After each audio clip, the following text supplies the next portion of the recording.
kalau tidak dilakukan perubahan, apakah negara bisa dikatakan dalam bahaya kalau misalnya ekonomi tidak diperbaiki? Oh iya, ini bahayanya adalah pertama adalah bahaya kerontokan ekonomi itu sendiri. Kalau bisa nih MBG nih di skip dulu lah ya untuk bisa memperkuat rupiah dalam arti bahwa APBN kita nggak terlalu kedodoran. Minyak kita itu kan boleh dibilang refinery kita tidak bisa menampung lebih dari 20 hari ya.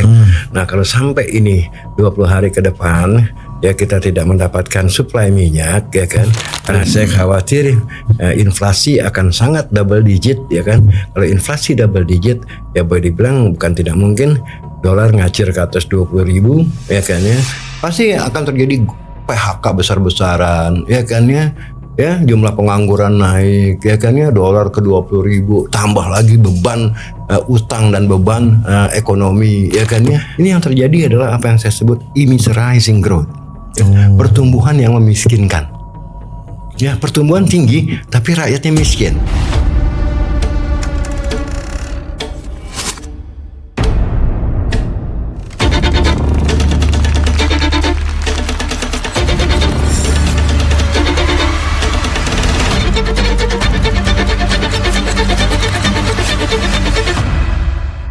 Bismillahirrahmanirrahim. Assalamualaikum warahmatullahi wabarakatuh. Begitu ada isu hangat, Prof. Ferry Latuhin ada di kedai kopi untuk menghangatkan kopinya sendiri. Thank you, Prof. Thank you inviting me. Yeah. Prof. Ya. Yeah. Kemarin reshuffle kabinet tuh, tapi kok kelihatannya orang biasa-biasa aja. Harusnya kan kalau reshuffle kabinet exciting ya. Nah, kemarin ada satu kawan gue masuk tuh, Jumur Hidayat, jadi Menteri Lingkungan Hidup. Tadinya dia tokoh buruh sih, ya terserah Pak Prabowo lah ya. Tapi yang gue mau garis bawahi dan gue ingin bahas ini, kenapa excitement masyarakat itu nggak ada gitu sama reshuffle yang kemarin. Padahal kan ada Wamen Pangan ya, terus kemudian ada yaitu Menteri Lingkungan Hidup ya, yang lainnya sih pergeseran di sektor komunikasi dan pemerintahan ya, kayak Kodari ke Bekom. Jenderal Dudung gantiin Kodari, terus ada Hasan Nasbi yang balik lagi. Mana ada dua orang tuh yang udah dipecat balik lagi, Hasan Nasbi sama Karding ya. Karding juga tadinya dari ngurusin migran, terus kemudian ngurusin tenaga kerja Indonesia di luar negeri, tiba-tiba sekarang dia harus urus karantina. Balik lagi ke pertanyaan awal, Prof. Kenapa mereka rakyat banyak yang nggak exciting ya dengan reshuffle kemarin? Isu utama ini kan sekarang isu ekonomi ya bos, bukan isu politik gitu loh ya kan. Nah kemarin ternyata yang di reshuffle adalah menteri-menteri yang tidak terkait dengan masalah ekonomi yang sangat mendesak gitu kan ya. Publik mungkin mengharapkan reshuffle itu ya pos-pos yang terkait dengan masalah kebijakan atau economic policy ya kan ya. Nah ternyata yang muncul adalah reshuffle politik sebutnya ya, kayak gitu ya. Kita lihat juga respon market kemarin juga negatif, ini hari juga negatif lagi ya. Oh ya?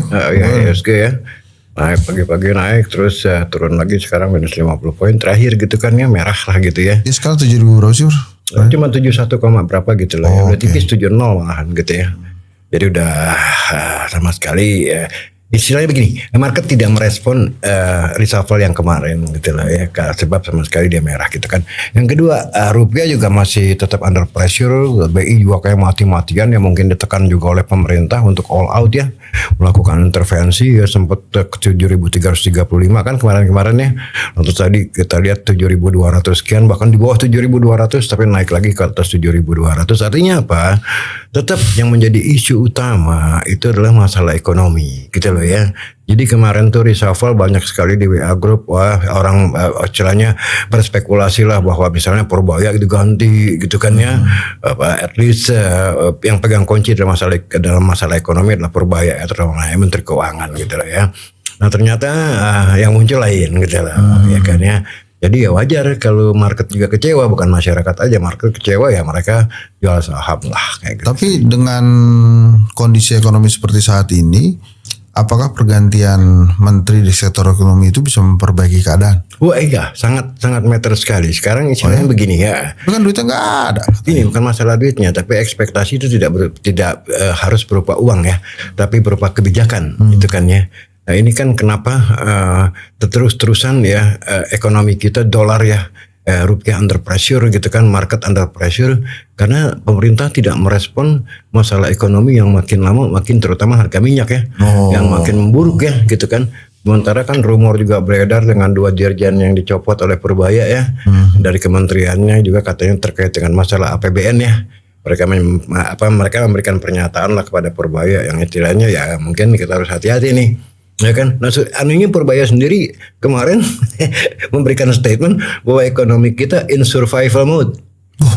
Ya kan, dia sendiri loh, ya kan, yang membuat pernyataan ya. Jadi kita harus hati. Jadi banyak sekali simpang siur dari mulut dia sendiri gitu kan. Pertama dia bilang ekonomi kita kuat ya kan. Dia ngamuk kepada World Bank yang merevisi ke bawah 4,7% pertumbuhan ekonomi. Dia ngamuk juga kepada IMF, dan dia ke IMF katanya banyak sekali investor yang datang. Ternyata kan semua asing jual ya. Kita lihat net sale asing tuh 40 berapa triliun loh ya dalam satu minggu ini ya. Jadi Indonesia benar-benar memang ditinggalkan gitu loh ya, nggak menarik sama sekali. Nah, lantas kemarin keluar lagi setelah dia bangga-banggakan bahwa S&P tidak akan mendowngrade kita stabil selama 2 tahun, itu pun bohong ya, karena tidak ada agensi yang rating agensi yang memberikan outlook 2 tahun ke depan dan bilang oke, kita jaga stabil gitu kan, nggak ada ya. Mereka tiap bulan melakukan review, tiap tahun melakukan revision.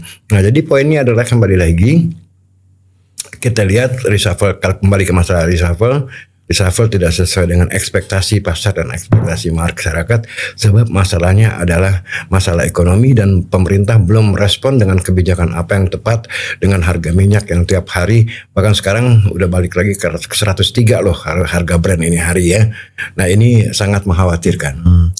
Nah kalau tidak dilakukan perubahan, apakah negara bisa dikatakan dalam bahaya kalau misalnya ekonomi tidak diperbaiki, bro? Oh iya, ini bahayanya adalah pertama adalah bahaya kerontokan ekonomi itu sendiri ya. Kalau umpamanya memang harga minyak ini bisa bertahan sampai 2 tahun terutama ya. Banyak orang memprediksi perang ini tidak akan cepat berlalu, misalnya dengan memperbandingkan Ukraina ya.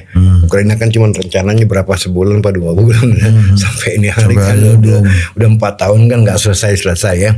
Dan bukan tidak mungkin hal itu juga terjadi dengan Timur Tengah gitu lah ya. Nah kalau ini terjadi ya jangan berharap bahwa harga minyak akan kembali ke bawah 60 sebelum Iran diserang oleh AS gitu kan ya. Nah konsekuensinya tentu ke APBN kita. Nah saya melihat bahwa apa yang terjadi saat ini baru just beginning ya. Pemerintah menaikkan harga-harga BBM non subsidi ya kan ya, termasuk Pertamax juga masih dipertahankan ya. Kalau Pertamax dilepas ya mungkin juga pelan-pelan kita udah berasa bahwa ternyata ya APBN kita tidak kuat, itu satu kan. Yang kedua adalah stok minyak kita. Stok minyak kita itu kan boleh dibilang refinery kita tidak bisa menampung lebih dari 20 hari ya. Nah kalau sampai ini 20 hari ke depan ya kita tidak mendapatkan suplai minyak ya kan, karena geopolitik yang tinggi. Nah saya khawatir inflasi akan sangat double digit ya kan. Kalau inflasi double digit ya boleh dibilang bukan tidak mungkin dolar ngacir ke atas 20.000 ya kan ya. Ini reasoning loh ya, ini bukan ramalan ya, ini reasoning dulu. Tapi ngeri juga gue denger ya, walaupun ini reasoning ya, reasoning dalam ekonomi ya, bukan meramal gitu kan. Tapi reasoningnya adalah seperti itu, double digit inflation, dolar ngacir ke atas 20.000, tambah lagi imported inflation dari dolar itu sendiri, ya akhirnya membuat feedback loop ya kan, yang memperburuk ekonomi kita. Nah oleh karena itu saya sering berpesan ya kan, pemerintah harus punya buffer untuk APBN-nya gitu loh ya. Selama ini kan yang saya fight adalah itu bubarkan dulu lah sementara yang namanya MBG, karena kan pos paling besar di dalam APBN itu MBG bos. Yang kedua kalau nggak salah pertahanan ya, yang ketiga kepolisian segala macam ya. Nah ini kalau bisa nih MBG nih di skip dulu lah ya untuk bisa memperkuat rupiah dalam arti bahwa APBN kita nggak terlalu kedodoran gitu loh ya. Kalau kayak begini kan saya yakin juga mungkin benar juga apa yang dikatakan oleh dirjen-dirjen itu seandainya isunya adalah itu ya. Enggak Prof, itu bentar ya ngomongin dirjen. Tunggu bentar, sorry gue potong. Emang ada isu apa sih pemecatan dirjen? Ya isunya sih udah jelas. Yang pertama Purbaya memecat mereka berarti memang tidak setuju dengan ide Purbaya. Tekannya kompilasinya kan gitu ya kan ya. Yang kedua emang dia kinerjanya bagus dirjen nih. Diriannya tidaknya gini, mereka kan boleh dibilang udah belajar lama ya, dua orang itu ya dari zaman Sri Mulyani ya. Ya mereka tahu lah ya bagaimana kedodoran tidaknya APBN kita gitu kan ya. Dan pasti isu itu yang dibawakan kepada Purbaya dan Purbaya tidak setuju dengan isu itu. Nah, yang kedua tadi apa? Yang kedua, alasan yang kedua tadi? Yang kedua adalah kembali lagi kalau memang APBN ini kita tidak kuat ya, kan udah sering nih banyak ekonom yang ngomong nih ya, mungkin nih APBN kita cuma bertahan ya, cashnya ya, cash flow-nya yang cuma 2 bulan 3 bulan ke depan, ini kan harus menjadi perhatian pemerintah. Ya kan ya, jangan dianggap orang ngomong kayak begitu, aduh ngawur kan, enggak gitu. Ini masukan dari ekonom ya kan. Kita ekonom nggak punya kepentingan untuk menjatuhkan pemerintah gitu. Gak pengen jadi menteri juga. Enggak pengen jadi menteri juga gitu loh ya. Tapi kita kasih warning untuk orang banyak. Ini kan rakyat kita kan hampir 300 juta manusia. Kalau sampai jadi korban kan bukan jumlah yang sedikit gitu kan ya. Nah kalau umpamanya Anda nggak setuju ya kasih counter argument gitu kan. Kita kan kalau ngomong sesuatu punya alasan gitu kan ya. Misalnya adalah penerimaan pajak ya kan yang terus-terus shortfall, yaitu defisit kita dari 35T, 135T, 240T gitu kan ya. Nah ini sama sekali kalau memang ini keep rolling down the street, bukan tidak mungkin ini aja udah 3,7% annualized budget deficit kita terhadap APBN, sedangkan thresholdnya kan 3% ya kan ya.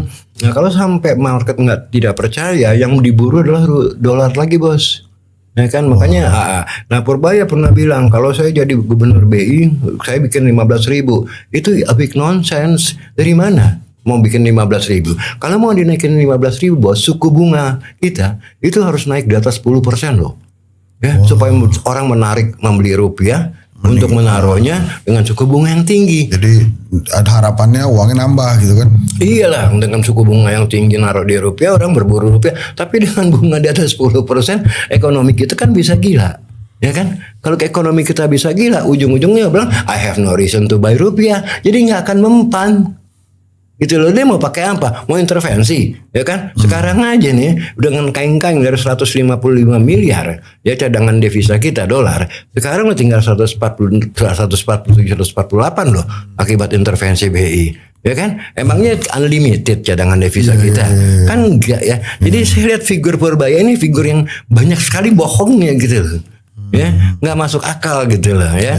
Nah sekarang yang kita harapkan adalah kembali lagi pemerintah harus punya bumper yang kuat, buffer yang kuat untuk APBN kita yang diperkirakan oleh banyak ekonom cash flow-nya ini cuma cukup untuk 2 bulan 3 bulan loh bos. Ya bukan tidak mungkin ASN, pegawai negeri dan segala macam ya itu tunjangannya nggak dibayar bisa aja cuman gaji doang gitu kan ya. Itu bisa terjadi bos. Saya dengar rumornya juga begitu gitu kan. Nah, jadi menurut Prof sebaiknya presiden ada reshuffle kabinet lagi? Sebaiknya gini lah ya, reshuffle kabinet tapi tentu yang boleh bilang yang penting ya, yaitu pos-pos ekonomi ya. Terutama kembali lagi yang pegang kunci dalam kasus ini yang paling penting itu Menteri Keuangan bos. Ya kan ini yang paling pegang kunci dan itu dipegang oleh Purbaya yang menurut saya ya maaf aja kalau saya bilang banyak bohongnya ya. Jadi nggak makanya nggak didengerin oleh market gitu loh ya. Wah kelihatannya Prof nggak suka banget Purbaya dari tadi. Bukan masalah personnya ya. Saya nggak suka adalah kembali lagi kebijakannya itu nggak masuk akal gitu kan. Omongannya nggak masuk akal gitu kan. Dia bilang waduh ini World Bank punya dosa gitu loh ya. Dengan memforecast kita punya ekonomi cuma growth-nya 4,7%. Saya bilang udah bagus loh 4,7%. Bisa juga resesi kita akhir tahun. Ya seandainya harga minyak ini keep rolling down the street at 100 atau hovering above 100 itu bukan tidak mungkin APBN kita habis kalau kita harus mempertahankan subsidi itu satu. Ya kan? Yang kedua, yang non subsidi pun dengan harga minyak 100% bos akan pass through harga-harga industri ya ke harga-harga akhir produknya ya. Pasti double digit inflation bos. Nah kalau double digit inflation ini susah ngobatinnya bos. Pasti akan terjadi PHK besar-besaran, ya kan ya. Ya, jumlah pengangguran naik, ya kan ya, dolar ke 20.000, tambah lagi beban utang dan beban ekonomi, ya kan ya. Nah ini nggak pernah ada satu kiat dari Purbaya untuk menghantam ini semua, ya selain omong kosong dalam arti begini, Bank Dunia, wah saya udah ketemu, saya udah ke IMF, mereka salut dengan kondisi fiskal kita. Sementara kita nggak tahu omongan dia benar apa enggak sih. Tapi kan ya gimana ya, kalau kemudian kita bilang Purbaya harusnya do something, tapi kan nggak hanya Kementerian Keuangan aja. Ini gue juga bukan ngebelain Purbaya, tapi kan bukan cuma Kementerian Keuangan aja. Iya. Keuangan Kementerian Industri, Perdagangan, UMKM, Koperasi dan lain-lainnya kan harus berperan. Nah inilah makanya menjadi persoalan dari kita adalah ini semua setiap kementeriannya tidak terkoordinir dengan baik dan nggak pernah kedengeran gitu loh ya. Menteri-menteri yang lain ya kebijakannya apa sih dari industri, perdagangan, UMKM, koperasi segala nggak pernah kedengeran gitu loh ya. Saya akan membuat ini, membuat itu, planning saya ini dan itu ya kan, masuk akal apa enggak ya kan, kayak begitu-gitu. Undanglah ekonom-ekonom untuk diskusi misalnya ya kan, untuk menunjukkan goodwill ya bahwa mereka memang serius gitu loh ya. Menteri koordinatornya juga ya kan, infonya ya. Tapi nggak ada gitu loh ya. Memang you are right ya, Bang Hesat memang benar ya bahwa ini memang bukan cuma Purbaya ya kan. Tapi untuk sementara ini ujung tombaknya ada di Purbaya. Gitu. Nah, Prof, terus industri gimana? Pengusaha-pengusaha itu kelihatannya mereka biasa-biasa. Ini ada yang bilang gini nih Prof, sekarang yang pegang uang itu pegawai BUMN, direksi BUMN, komisaris BUMN, ASN. Pengusaha nih lagi pada nahan duit semua. Iya. Lagi susah duit. Emang benar Prof? Ya kita kutip aja pernyataan yang dikeluarkan oleh orang-orang Apindo ya. Mereka kan wakil pengusaha ya. Bagaimana mereka bilang Asosiasi Pengusaha Indonesia. Iya. Bagaimana mereka bilang 67% dari anggotanya tidak akan melakukan rekrutmen pegawai baru. Ya kan, syukur-syukur masih bisa mempertahankan yang lama gitu kan ya. 50% dari anggotanya mengatakan 5 tahun ke depan mereka tidak akan capex ya, capital expenditure ya, artinya ekspansi ya, nggak akan ya kan. Nah kita lihat juga memang kalau dari indikator ekonomi memang ada alasan mereka menyuarakan itu. Kalau kita lihat bos ya kan, kembali lagi lah, manufacturing industry kita yang total outputnya dari 30% of GDP sebelum Soeharto jatuh ya, sekarang itu tinggal setengahnya loh. Mungkin sekitar 16% of GDP. Nah kita lebih banyak ekspor itu kan batu bara, sawit ya, nggak ada value added-nya ya, dan tidak labor intensif ya, tidak menciptakan lapangan kerja ya. Nah yang saya khawatirkan kalau benar toh Indonesia selama 25 tahun ini pertumbuhannya rata-rata itu 5,07%, sementara kita lihat middle income class jatuh ya. Pertumbuhan tinggi lah bos, 5%. Ya kemarin kita lihat dari 57 juta jatuh ke 40. Ini yang terjadi adalah apa yang saya sebut immiserizing growth. Ya, pertumbuhan yang memiskinkan. Ya pertumbuhan tinggi tapi rakyatnya miskin. Nah yang paling nyata itu kasus-kasus hilirisasi yang terjadi di Sulawesi bos Tenggara. Bagaimana dengan munculnya nikel ya. Ya akhirnya pertumbuhan tinggi itu daerah itu 28%. Tapi rakyatnya sengsara bos. Nelayan nggak bisa berlayar melaut ya kan. Ya petaninya mungkin tercemar oleh industri nikel ya kan ya. Nah inilah yang kita ngeri. Growth tinggi tapi rakyat miskin. Tapi boleh lah kita masih optimis kan Prof terhadap kondisi negara ini kan, maksudnya nggak melulu tentang negatif side gitu. Nah kalau ini balik lagi ke swasta itu gimana caranya kita menilai atau melihat bahwa ekonomi ini lagi membaik atau berusaha untuk rebound ya dari giat-giat yang dilakukan oleh pengusaha. Kan rata-rata pengusaha juga sekarang keep the money for them juga. Mereka lagi nggak pengen uncertain. Makanya nggak pengen nggak pengen jadi miskin juga. Enggak, mereka kan istilahnya begini kan. Ini kita udah bersyukur kalau mereka tidak melakukan PHK ya. Udah syukur. Jangan harapkan bahwa mereka akan rekrut pegawai baru ya untuk mengurangi pengangguran gitu kan ya. Ini udah bersyukur loh ya dari statement orang Apindo gitu kan ya. Tapi kalau ngelihat ke depan bos, seandainya harga minyak ini tetap di atas 100 bos, pengusaha pun sulit untuk berusaha. Karena apa? Pasti inflasi itu double digit, ya kan? Harga barang-barang pasti naik, ya kan? Permintaan pasti turun, bos, ya kan? Dengan turunnya permintaan, ya kan? Net income mereka ujung-ujungnya turun, bos, ya kan ya? Nah, bagaimana mereka mau rekrut, ya kan? Bisa-bisa yang saya ramalkan adalah terjadi gelombang PHK dari satu gelombang ke gelombang lain. Gitu loh, ini yang mengerikan gitu loh ya. Nah itu gimana cara ngelihat bahwa si perusahaan ini sehat, si perusahaan ini nggak sehat, perusahaan ini mendingan nih bentar lagi juga tutup, itu tuh gimana ngelihatnya? Ya itu harus kita bisa baca laporan keuangan mereka ya, dari kuartal per kuartal, ya kan, tiap kuartal mereka diwajibkan membuat laporan keuangan, terutama adalah perusahaan-perusahaan yang listed di Bursa Efek Indonesia ya. Ini penting sekali untuk para pemain saham atau investor saham ya, mengetahui bisa membaca laporan keuangan perusahaan-perusahaan emiten-emiten yang ada di Bursa Efek kita, lantas menilai harga sahamnya kemahalan atau tidak sesuai dengan performance dari pada finansial mereka gitu kan ya.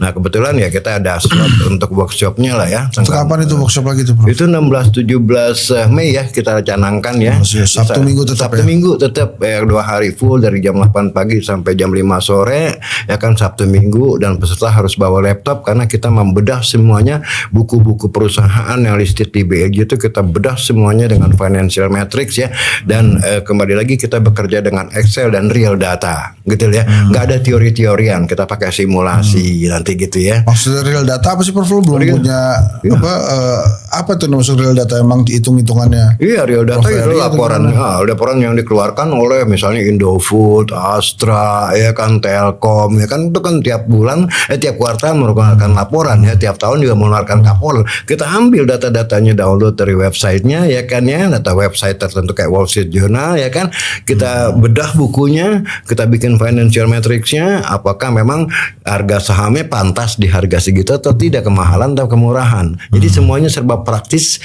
semua serba real, ya kan. Peserta harus bawa laptop, nggak ada di tempat lain.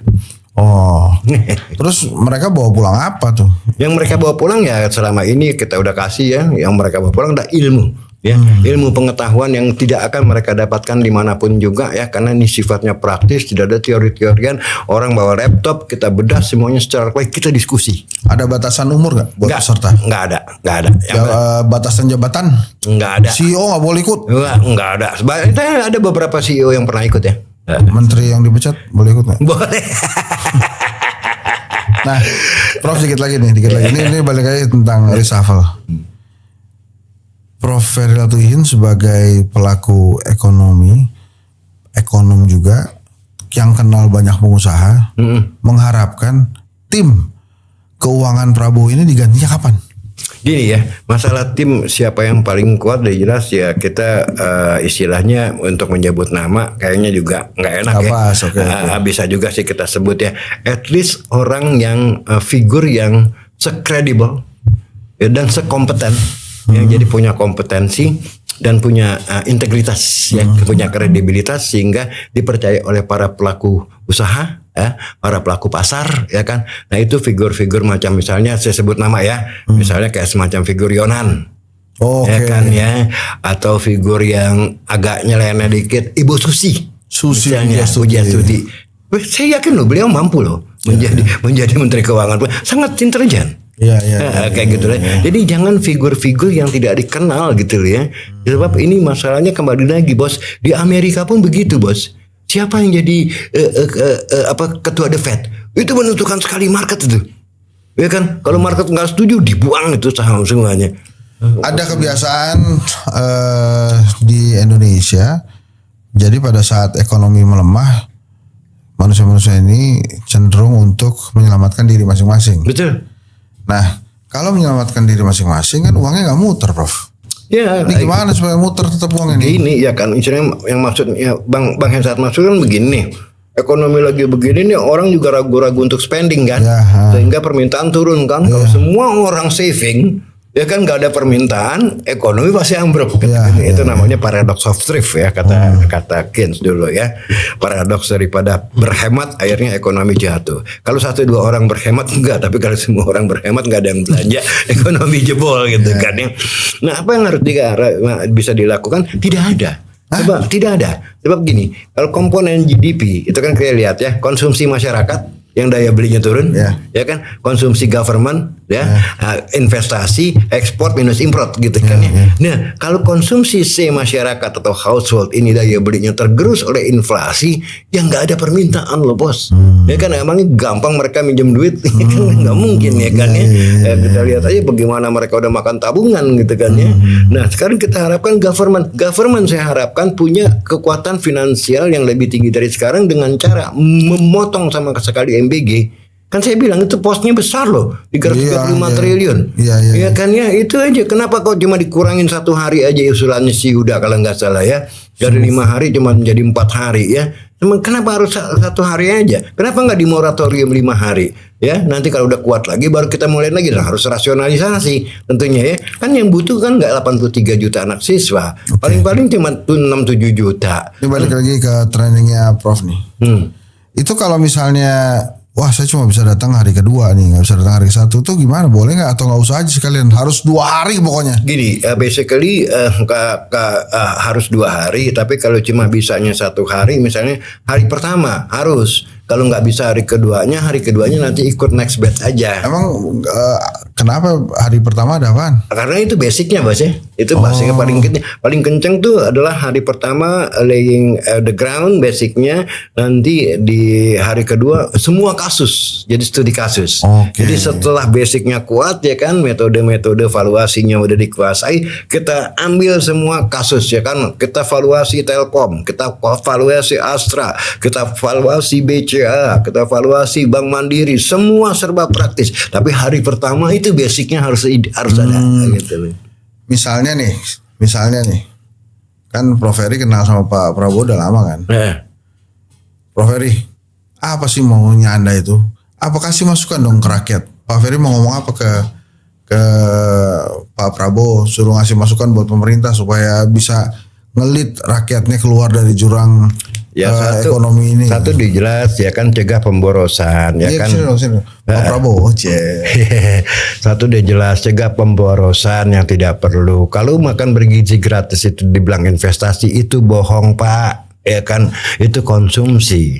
Ya, kalau investasi itu ya tadi saya bilang ya kan, pendidikan itu investasi, research and development itu investasi, ya kan, itu yang intangible. Yang tangible investasinya tuh ya bangun pelabuhan, ya kan, bangun kereta yang banyak, bangun jalanan, ya kan, bangun infrastruktur yang lain, itu yang berupa yang tangible. Ya, yang intangible tadi saya katakan pendidikan, ya kan, dan research and development. Kalau makan Pak, ya kan itu siapa yang ngajarin makan itu investasi, ya kan, masuk ke mulut keluar di belakang gitu loh Pak ya.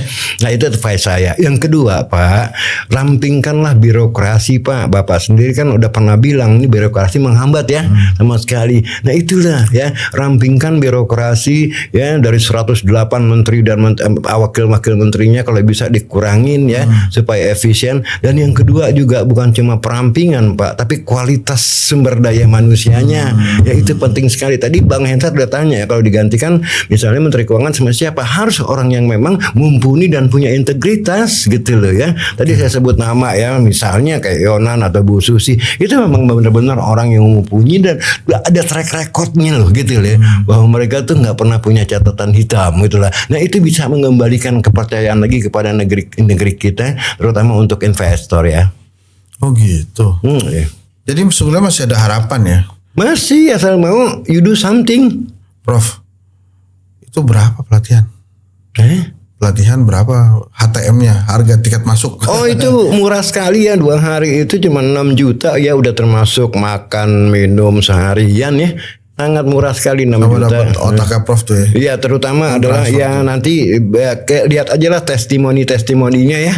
Ya kan, nggak boleh bilang mereka sangat puas karena ini ilmu yang sama sekali baru dan Anda tidak dapatkan di kampus. Mau S1, S2 nggak dapat. Oke, jadi 16-17 Mei ada pelatihan dari Prof Heri Latuhihin ini tentang memvaluasi perusahaan, kemudian bagaimana kita cara membaca keadaan juga. Iya.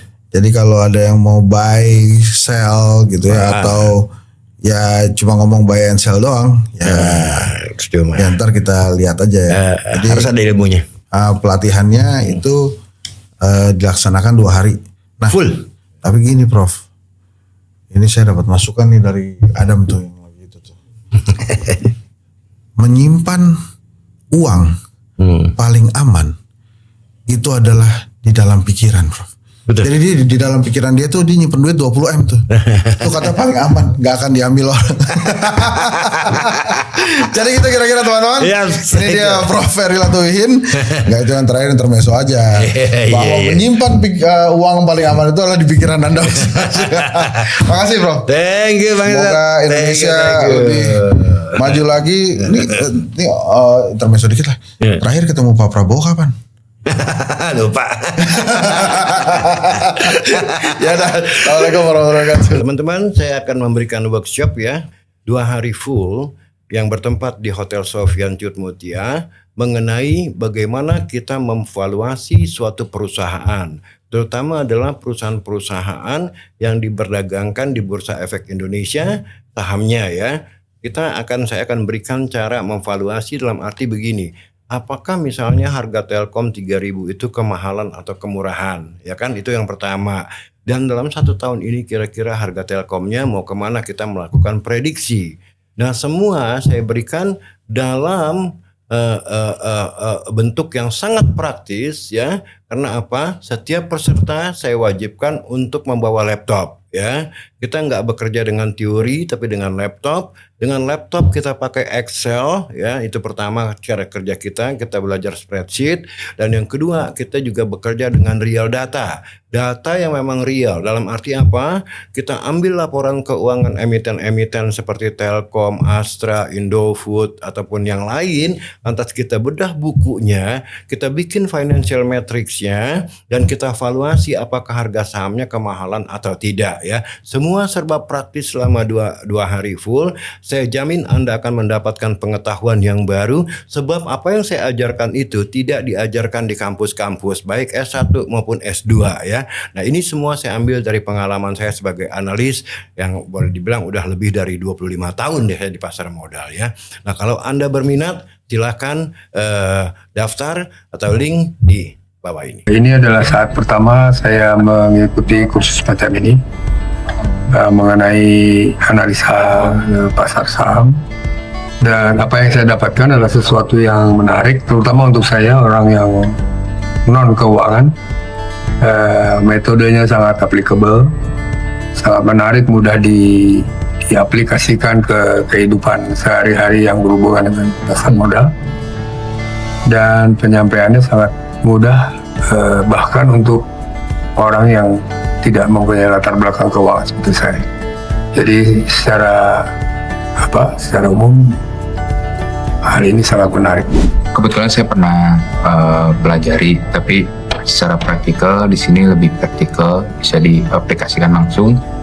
Nah, beberapa teori yang saya pelajari juga ada sanggahan atau misalnya masukan lah ya lebih tepatnya untuk saya pribadi, dan ya praktikal dan applicable banget. Ini pertama kalinya saya belajar tentang evaluasi perusahaan.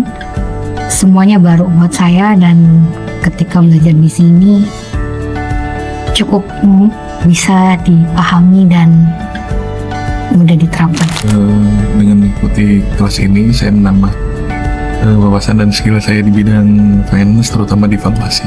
Kelas Prof Ferry ini jelas insight baru yang nggak didapat di luar sana.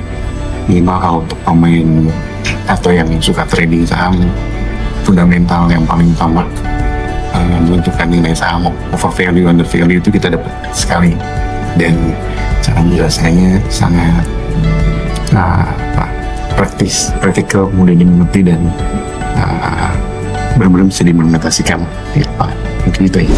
Alhamdulillah setelah mengikuti kelas business valuation ini menambah pengetahuan saya terkait bagaimana menilai perusahaan, dan tentunya tidak hanya mungkin perusahaan di mana tempat saya bekerja gitu ya, karena bidang saya terkait dengan finance itu, tapi juga untuk mengevaluasi perusahaan-perusahaan besar gitu yang listing di market, dan ini sangat bermanfaat.